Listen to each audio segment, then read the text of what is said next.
നമുക്ക് chemistry part നോക്കാം. വസ്തുക്കളുടെ ഘടന, സ്വഭാവം, സംഘാടനം, വിഘടനം എന്നിവയെക്കുറിച്ച് പഠനം നടത്തുന്ന ശാസ്ത്രശാഖയാണ് രസതന്ത്രം. പ്രാചീന രസതന്ത്രത്തിൻ്റെ പിതാവ് ജാബിർ ഇബിൻ ഹയാനാണ്. അപ്പോൾ പ്രാചീന രസതന്ത്രത്തിൻ്റെ പിതാവ് ജാബിർ ഇബിൻ ഹയാനാണ്. പ്രാചീന രസതന്ത്രം അറിയപ്പെട്ടിരുന്നത് ആൽക്കെമി എന്നാണ്. കെമിയ എന്ന വാക്കിനെ നവീകരിച്ച് ആൽക്കമി എന്ന പേര് നൽകിയത് അറബികളാണ്.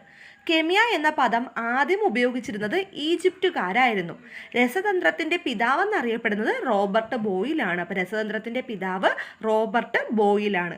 അവിശ്വാസിയായ രസതന്ത്രജ്ഞൻ എന്ന ഗ്രന്ഥം രചിച്ചത് റോബർട്ട് ബോയിലാണ്. അപ്പോൾ റോബർട്ട് ബോയിലിൻ്റെ ഗ്രന്ഥമാണ് അവിശ്വാസിയായ രസതന്ത്രജ്ഞൻ. ഫാദർ ഓഫ് സോഡാ പോപ്പ് എന്നറിയപ്പെടുന്ന ശാസ്ത്രജ്ഞനാണ് ജോസഫ് പ്രീസ്ലി.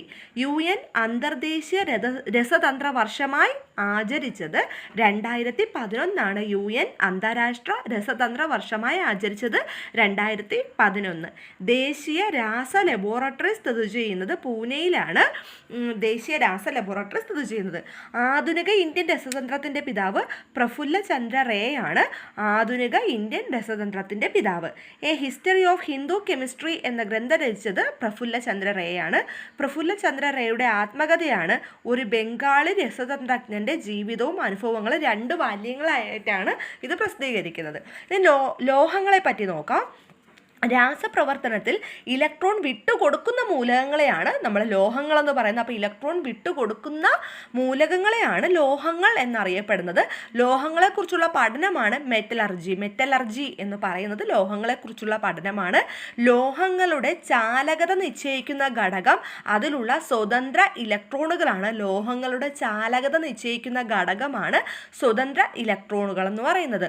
ഒരു ലോഹത്തെ വലിച്ചു നീട്ടി നേർത്ത കമ്പിയാക്കാൻ സാധിക്കുന്ന പ്രത്യേകതയാണ് ഡക്റ്റിലിറ്റി എന്ന് പറയുന്നത്. അപ്പോൾ ഒരു ലോഹത്തെ വലിച്ചു നീട്ടി നേർത്ത കമ്പികളാക്കാനായിട്ട് പറ്റും. അതിന് ഡക്റ്റിലിറ്റി എന്ന് പറയുന്നത്. ഒരു ലോഹത്തെ അടിച്ചു പരത്തി കനം കുറഞ്ഞ തകിടുകളാക്കി മാറ്റാൻ സാധിക്കുന്ന സവിശേഷതയാണ് മാലിയബിലിറ്റി എന്ന് പറയുന്നത്. അപ്പം മാലിയബിലിറ്റി ഏറ്റവും കൂടിയ ലോഹം സ്വർണ്ണമാണ്. സ്വർണ്ണത്തിനെ അടിച്ചു പരത്തി നമുക്ക് ചെറിയ തകിടുകളാക്കി മാറ്റാനായിട്ട് കഴിയും. ഡക്റ്റിലിറ്റി ഏറ്റവും കൂടിയ ലോഹമാണ്. അതിനെ വലിച്ചു നീട്ടി നേർത്ത കമ്പികളാക്കാൻ കഴിയുള്ള ഡക്റ്റിലിറ്റി ഏറ്റവും കൂടുതലുള്ളത് പ്ലാറ്റിനത്തിനാണ്. ഏറ്റവും അധികം വലിച്ചു നീട്ടാവുന്നതിൽ 2ാം സ്ഥാനത്ത് നിൽക്കുന്ന ലോഹം ടങ്സ്റ്റൺ ആണ്. അപ്പോൾ ഡക്റ്റിലിറ്റി ഏറ്റവും കൂടിയ ലോഹം പ്ലാറ്റിനമാണ്. അത് കഴിഞ്ഞ് 2ാം സ്ഥാനത്ത് വരുന്നത് ടങ്സ്റ്റൺ ആണ്. വൈദ്യുത ബൾബുകളിൽ ഫിലമെന്റ് നിർമ്മിക്കാൻ ഉപയോഗിക്കുന്നത് ടങ്സ്റ്റൺ ആണ്.